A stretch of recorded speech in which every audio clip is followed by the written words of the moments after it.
Mr. Alden Richards ang may gustong i-push. Sino nga ba to at ano nga ba ang mga gusto nitong masimulan na? But before that, if you haven't subscribed yet to my YouTube channel, please don't forget to like, share, and subscribe at i-hit mo na rin ang notification bell for more showbiz updates. Bago tayo first magpatuloy sa ating pong updates for today's video, nais kong pasalamatan kayo for always watching and trusting this channel. Thank you so much sa inyong palagi ang panonood at palagi ang pagsubaybay sa mga updates po natin. Maraming salamat po. At ngayong araw, usap-usapan ngayon ng ilan sa mga post ni Mr. Alden Richards recently kung saan siya po ay nakahiga sa isang parang fields, tapos meron pong ulat na meron po siyang caption na this is all I need. Parang kung susuriin po ninyo yung kanya pong post na yan, parang gusto niya ng rest, gusto niya ng pahinga, diba? Yun po kasi yung kulang talaga kay Alden. Pero, katulad ng ilang sa mga positibong post ni Mr. Alden Richards, ay namataan po si Alden kung saan ay tinutupad niya at pinupush niya ng isa sa mga pangarap ng kanyang ama noon. Dahil si Alden Richards po ay nag-first day na po siya sa kanyang aviation school. Gusto niya pong magpalipad ng isang eroplano. Kasi sa mundo po ng showbiz, madalas nating nakikita ang mga artista na sa tugatog ng kanilang karera sa entablado. Ngunit si Alden Richards na mas kilala bilang pambansang Bay ay lumilipad patungo sa isang bagong yugto ng buhay. Ang kanyang opisyal na pagsisimula ng aviation course sa Clark, Pampanga ay ito na po sinimula niya na. So, bakit nga ba ito mahalaga?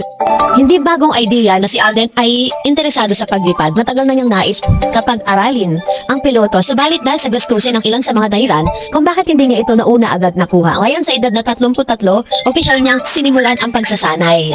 At nakakuha pa siya ng scholarship. Ipinakita nito ng alaga ng tiyaga, determinasyon at ang paghihintay sa tamang pagkakataon. Sa isang panayam, ibinahagi niya na hindi lamang ito ang kanyang pangarap, kundi isa rin siyang hindi natupad na pangarap sa kanyang ama. Para sa kanya, hindi lamang tungkol sa sarili, kundi tungkol sa pagtupad ng pinangarap ng mga magulang nang walang nagawa noon. Isang magandang halimbawa ito ng pagpapahalaga sa pamilya. Marami ang naantig dahil sa sinabing walang busy schedule kapag marunong mag-time management. Bagamat kilala siya sa showbiz, handa siyang maglaan ng oras para sa kursong may 2 taong academic planning, ground school at flight training upang matapos at makalipad bilang commercial pilot. Ang kwento ni Alden ay magandang halimbawa sa mga kabataan maging sa mga nasa mid-career stage. Kahit na komplikado ang buhay at marami kang ginagawa, hindi ito hadlang upang habulin ang bagong pangarap. Ang scholarship ay dahil sa determinasyon at dedikasyon niya dahil sa nakasanayang daan sa showbiz. Maraming artista ang kilalang taong nauubos ang oras sa pagpupromote sa kanyang sarili. Ngunit si Alden ay isang nagpapakita ng disiplina, inaayos ang schedule, nakikipag-coordinate sa flight school at sitwasyon niya bilang host at artista hindi hadlang sa plano niyang maging pilot. Lalo pat ang kursong aviation ay hindi madali at napakamahal. Kahanga-hanga na sa pamamagitan ng scholarship, hindi lamang niya naitupad-tupad ang kanyang sariling pangarap, kundi pati na rin pangarap ng kanyang magulang. Ito ay isang inspirasyon para sa bawat Pilipino na bigyang halaga ang minimiti ng nakaraang henerasyon. So dahil dyan, ay hindi basta-basta natitinag si Alden sa mga hamon sa showbiz. Sa halip nagtuloy-tuloy siya sa kanyang course, hindi siya nagpabilib sa glitz at glamour lang. Mas pinili niyang iprosige ang training at galugarin ng ibang mundo. Maliwanag ang intensyon niya, hindi lamang sariling ambisyon ang tinutupad, kundi pangarap ng kanyang ama. So may 2 taong ground school plus flight hours na kailangan maabot, kaya't nagpapakalaga ng tuloy-tuloy ang dedikasyon kahit hindi visible tulad ng pag-arte. Kaya ito po yung pinaka-biggest reason bakit si Alden Richards ay hindi masyadong tumatanggap ng mga proyekto, kasi tinanggap niya po kasi yung scholarship na ibinigay sa kanya ng isang flight school, kung saan mag-aaral po siya ng 2 taon sa flight school, and then on the side nag-aartista siya. Kaya talagang marami po mga netizen at marami po mga artista ang talagang humanga dito po sa determinasyon ng isang Alden Richards.